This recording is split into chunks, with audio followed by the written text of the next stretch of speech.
नमस्कार मित्रांनो, मी तुकाराम सुरनर जी आर आणि योजना या युट्यूब चॅनलमध्ये आपल्या सर्वांचं स्वागत आहे। आजच्या व्हिडिओमध्ये आपण माहिती पाहणार आहोत की ब्राह्मण समाजासाठी त्यांच्या विकासासाठी एक महामंडळाची स्थापना करण्यात आलेली आहे। त्या महामंडळाबद्दलची आजच्या व्हिडिओमध्ये आपण संपूर्ण माहिती पाहणार आहोत।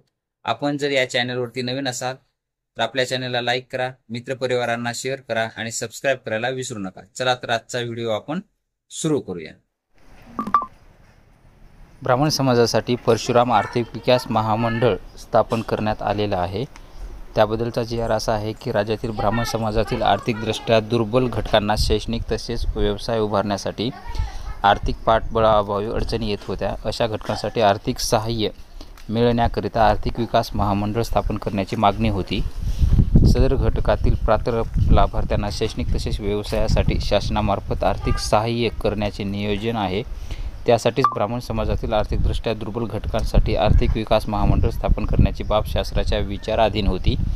त्यानुसारच ब्राह्मण समाजातील आर्थिकदृष्ट्या दुर्बल घटकातील सुशिक्षित बेरोजगार तरुणांकरिता शेतीपूरक व्यवसाय, विपणन प्रक्रिया उद्योग, पुरवठा आणि साठवणूक याचबरोबर लघुउद्योग, वाहतूक, अन्य व्यावसायिक उद्योग उपलब्ध करून देणे किंवा त्यास अर्थसहाय्य करून स्वयंरोजगाराच्या संधी उपलब्ध करून देणे तसेच आर्थिक स्तर उंचावण्यासाठी ब्राह्मण समाजासाठी परशुराम आर्थिक विकास महामंडळ स्थापन करण्याचा निर्णय 23 सप्टेंबर 2024 रोजीच्या मंत्रिमंडळ बैठकीमध्ये झाला होता। त्यानुसारच ब्राह्मण समाजातील आर्थिकदृष्ट्या दुर्बल घटकांसाठी कंपनी अधिनियम 2013च्या कलम 8 अंतर्गत शासकीय हमी असलेली व भाग भांडवल नसलेली कंपनी म्हणून परशुराम आर्थिक विकास महामंडळ स्थापन करण्यात येत आहे।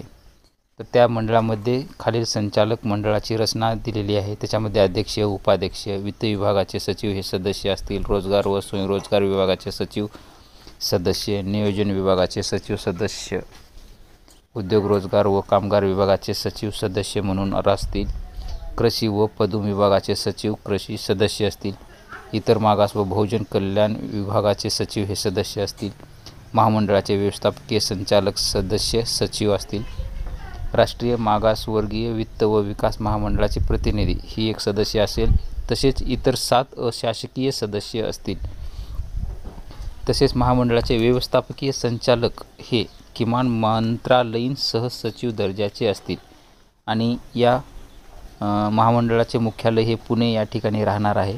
या मंडळाचं भागभांडवल हे 50 कोटी इतकं राहील। दरवर्षी ह्याच्यामध्ये भागभांडवलाच्या निधीची उपलब्धतेनुसार तरतूद करण्यात येईल। तसेच प्रस्तावित महामंडळाच्या कार्यालयासाठी जागा व आवश्यकतेनुसार कर्मचारी वृंद उपलब्ध करून देण्यात येईल। तसेच या मंडळाच्या स्थापनेनंतर यापूर्वीसाठी ब्राह्मण समाजासाठी ज्या काही आर्थिक दुर्बल घटकासाठी युवक युवतींना अमृत या संस्थेच्या विविध योजना उपक्रम कार्यक्रम यांचाही लाभ घेता येईल अशा पद्धतीचा हा एक जी.आर. निर्गमित करण्यात आलेला आहे 3 ऑक्टोबर 2024 रोजीचा।